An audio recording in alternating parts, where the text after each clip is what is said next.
High everyone, আসসালামু আলাইকুম। Welcome to Shafa's kitchen. আশা করছি সবাই ভালো আছেন। আমিও আলহামদুলিল্লাহ ভালো আছি। আজকে তৈরি করে দেখাবো ফ্রুটস সাবুদানার ডেজার্ট রেসিপি, যেটা খুবই সহজ আর এই গরমে কিন্তু খুবই আরামদায়ক একটা রেসিপি। খেলে কিন্তু মন প্রাণ জুড়িয়ে যাবে। তাহলে চলেন কথা না বাড়িয়ে এখানে তৈরি করার জন্য উপকরণগুলো দেখে নেই। এখানে আমি নিয়েছি আম, লিচু, তালের শাঁস আর নারিকেল ডাবের কুচি, এইগুলোই নিয়েছি আমি। এইগুলো এখন আমি খুব ভালো করে খোসা ছাড়িয়ে তারপরে আমি ছোট করে কেটে নিব। আর এই ভিডিওটা কিন্তু অনেকদিন আগে যখন তালের শাঁসের সিজন ছিল সেই সময় কিন্তু আমি তৈরি করছিলাম, বাট সময়ের স্বল্পতার কারণে কিন্তু ভিডিওটা আপলোড করতে পারিনি। আপনারা কিছু মনে করবেন না, দেখে নেন আমি কিভাবে করে নিলাম।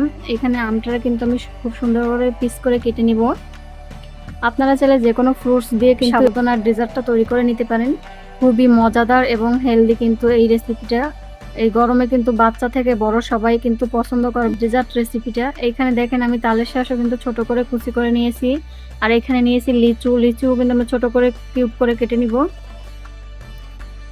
দেখতে পাচ্ছেন খুব সুন্দরভাবে কিন্তু আমি কেটে নিয়েছি ফলগুলো। আর এখানে এখন আমি সব ফলগুলো নিয়ে নিয়েছি। আর এখানে একটা নিলাম মিক্সিং বোল, এটার ভিতরে এখন দিয়ে দেবো আগে থেকে সাবুদানা সিদ্ধ করে রেখেছিলাম, সেটাকে দিয়ে দেবো এখানে। আর এখানে যে ফ্রুটগুলো কেটে নিয়েছি সেগুলো দিয়ে দেবো, শুধু অল্প কিছুটা রেখে দেবো ডেকোরেশনের জন্য। আর বাদবাকি সব ফ্রুটসগুলো কিন্তু আমি এখানে বাটির ভিতর দিয়ে দিলাম, বোলের ভিতর। আর এখানে ডাবের শাঁস কুচিটাও দিয়ে দিলাম। তারপরে দিয়ে দেবো কর্নডেক্স মিল্ক। এখানে কিন্তু আমি চিনির পরিবর্তে এই কর্নডেক্স মিল্কটা ইউজ করছি, আপনারা চাইলে কিন্তু চিনিটা অ্যাড করতে পারেন। তারপর স্বাদে ব্যালেন্স আনার জন্য এখানে 1 চিমটি পরিমাণে লবণ দিয়ে দিয়েছি।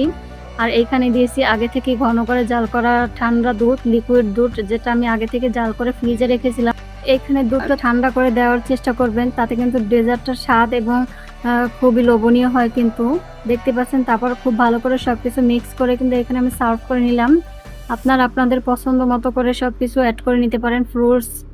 দেখেন খুব ঝটপট করে কিন্তু তৈরি হয়ে গেল, খুবই প্যারাবিহীন কিন্তু।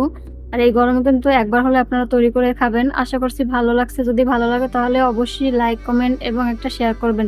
ধন্যবাদ। সবাই ভালো এবং সুস্থ। আসসালামু আলাইকুম। আল্লাহ হাফেজ।